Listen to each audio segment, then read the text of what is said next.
I know, welcome back. Today we are not working on the Integra today. We have a different little project. So any car guy or car gal out there, we all have one of those daily drivers that's just reliable, good on gas, cheap on insurance, and we don't do anything to it. It's just the reliable. So we have the Toyota Yaris hatchback. This is an amazing car for what it is. It's got a lot of paint fade, but it's okay. It is the daily driver. It is great on gas mileage, cheap on insurance, easy to maintain, cheap to maintain. But that's the thing you have to do. You have to maintain these oil changes, filter changes, and every once in a while, struts and shocks. So that's what we're doing today on a 2007 Toyota Yaris hatchback. We got Rufio in the garage. We're gonna show you how to replace the rear shocks, and the front struts assembly. So this is the full assembly. We got the springs, the struts, the top hats, everything. I recommend doing that way just because the front, doing the spring compressors, it's a lot of pain. And if you don't have the tools to do it, it could be very dangerous. This, you look at it and you're like, this is expensive to just get the whole assembly, which it is, but it isn't. If you think about it, in comparison to just buying the struts, yes, it's expensive. But if you think about buying the struts, buying the top hat, buying the bushings, buying everything you need just to do the front, you're coming out better in price and time. So I recommend it. If you can get the whole assembly for the front, it's gonna save you a lot of headache and it's gonna save you money because you wanna replace all those other little parts that go with it, such as all those old bushings, the top hats, everything.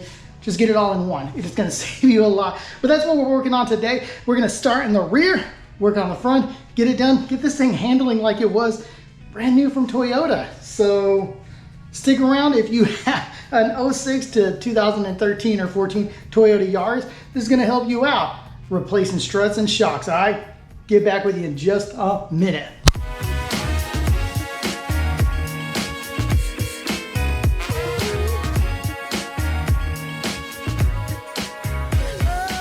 All right, so with the rear open, you have these little cubbies. Just take them off, pull off these plastic caps, and you have the nuts for the top of the shocks on the rear. Same thing with over here. And that's where you're gonna access the top of the rear. Underneath the car, you have one bolt right here for the rear lower shock. We got the dog trying to get up under here too, messing with me. Look at that, Rufio. What are you doing, buddy? Yeah, all right. So that's all you're gonna do is get this and that. Let's see what size they are. We'll knock them out. First things first, safety. Get this thing on a jack and jack stands. Don't let it fall on you at all. Just be safe when working on these things. Let's get it raised up a little, get these off, replace them. All right, so once you got the car raised up and secure on some jack stands, enough to where you can get up under it, you want to grab yourself a 14 millimeter. Got 14 millimeter nuts. You also want to make sure that you can grab the top of this so you can break free that nut and loosen it up. Once you got that, 14 millimeters right down here. So you got bolt and nut, break those free. All this will come out. Then reversal is, install is just reverse. So let's knock these out real quick. Both sides.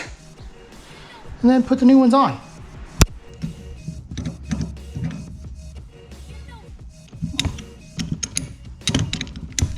All right. So once you hold the top of there, you can break free that nut. There you go. So do not take it all the way off. I actually had two on there. Let's get the bottom. And then we can make sure everything's loose, pull that off, put the next one on.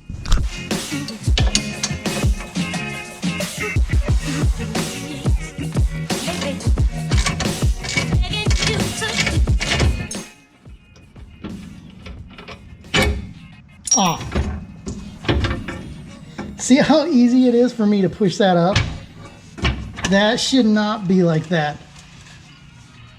Oh no, it's slowly coming back down. So it's safe to say that these are old. So let's go up top, get that done, and we'll compare the old with the new one. So here we are, we got the old one and the new one. Now, The newer ones, they do have a smaller base, but the width is exactly the same. That doesn't really matter how short that is and how tall that one is. This is shorter because it's still restrained, but this has this cover. You could take this cover off and swap it over if you want. It doesn't matter, but it's gonna go in the exact same way. So let's unrestrain that and check them out. All right, so I compressed this one. As you can see, it's not rebounding like it should, and the dog is interested into them. As to where this one, it takes force to compress it, but look at that. Just like it's on Viagra, that one pops right back up. So these are no good. It is recommended to change them every about 80,000 miles. They recommend 50 to 100,000 miles. We're at 100,000 on this thing, and it's time to replace them.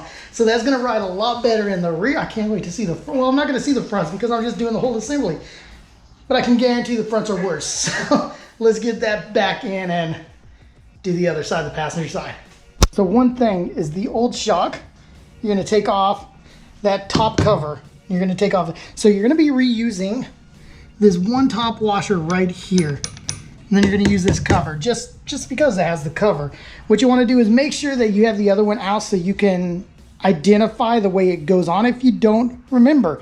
Also, you can use a little bit of a high temp grease to grease up and things, but clean the top of that. It's gonna save you a lot of headache and just all that stuff. I'm just using some wheel cleaner on there. It's gonna help break down that crust on there. Clean it out, assemble everything, put it back in. And then one thing you wanna do is put the car down. When it's on load, torque down your bolts, tighten down if you feel comfortable with that. I'm gonna torque them down. Torque them down on load because you don't wanna torque them when they're up in the air because then you can have binding issues once it's actually down on the ground and loaded down. So remember that after you get them put on, torque them on the ground. Torque them when it's loaded. So if you're a big guy and you can't get underneath the car, torque that bolt, just raise up the wheel. Put it on load somehow. But do that. So let me get this cleaned up, greased, put the bushings back in because I got, or not bushings, but rubber top hats. Well, they are kind of a bushing. Grease it so I can slide it in there, assemble everything, and I'll show you that, and I'll torque them down, and then we'll move on to the front. So get yourself a drink. I'm gonna gear up a drink while this kind of cleans up and enjoy this hot Texas day. Hope it's great where you're at, but get a drink, come back, we'll finish it up. So we got Rufio chilling, watching out in the world. We got everything put back. So we have new nuts. These are actually locking nuts. The factory used double nuts, so it was a jam nut, but this is a locking nut, so we're just using one. Everything's put in place, everything down here. I did use anti-seize on the bolts, so they'll never rust up or whatever. Everything is on the ground. So now it's time to just torque it all down. We have 29 foot-pounds of torque that we're gonna do the top and 102 foot-pounds of torque for the bottom. So let's torque them down. We should be good, all right? Hold up. Whew, it's a hot one out here in Texas, but the rear's done. Everything is torqued down, top and bottom. So you just put your caps back on, they just pop right on. You put your little covers back on. Hopefully these are the right way. Yep. That one, and the rear is done.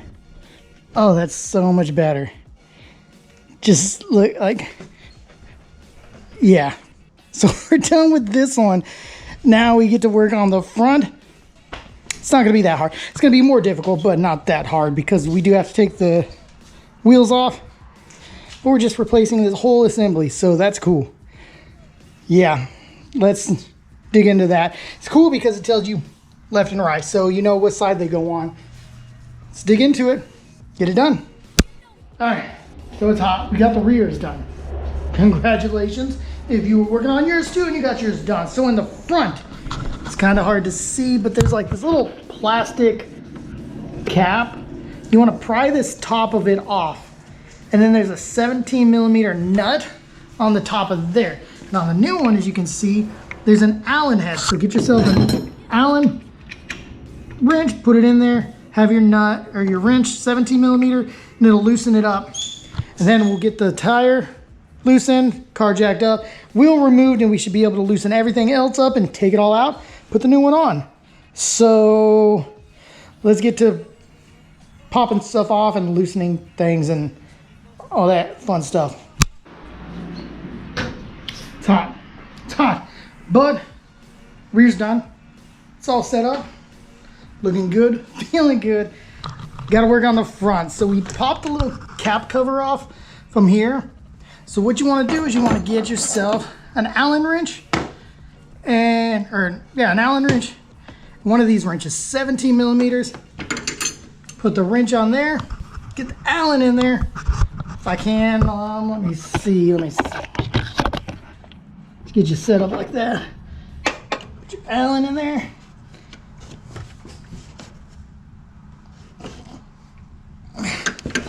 There we go. So now that's loose right there. Do it to the other side, get that loose. Loosen up your wheels, raise the car up, wheel comes off, and everything else underneath, take it out. So let's get this off, up, and out. So stick with me. Wheels off. So what we gotta do is disconnect the tie rod. It's the same thing, it's an Allen head and a 17.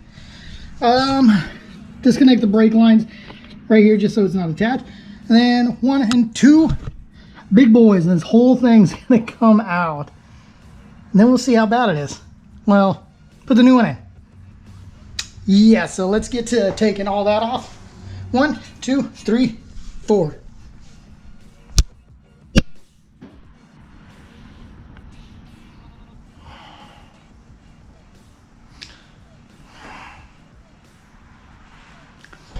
So, the front struts.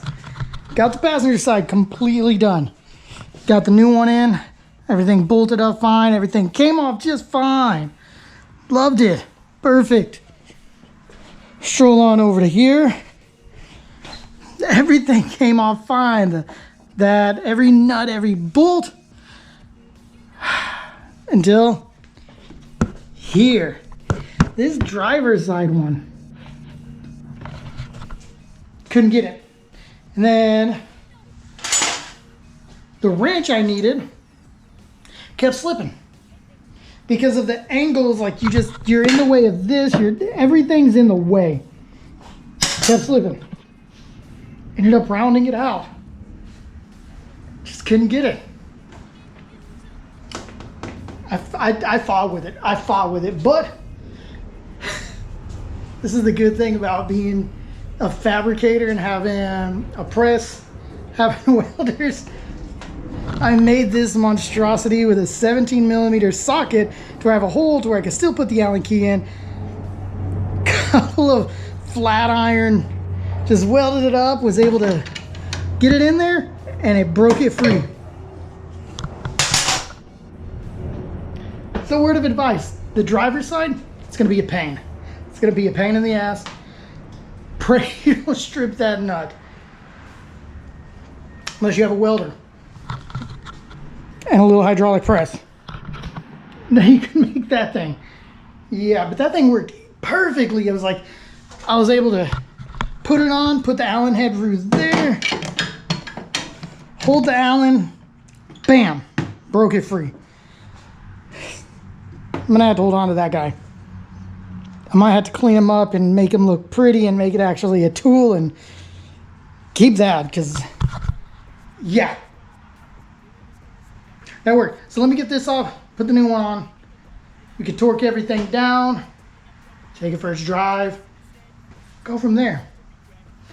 If you have any questions, let me know in the comment section below.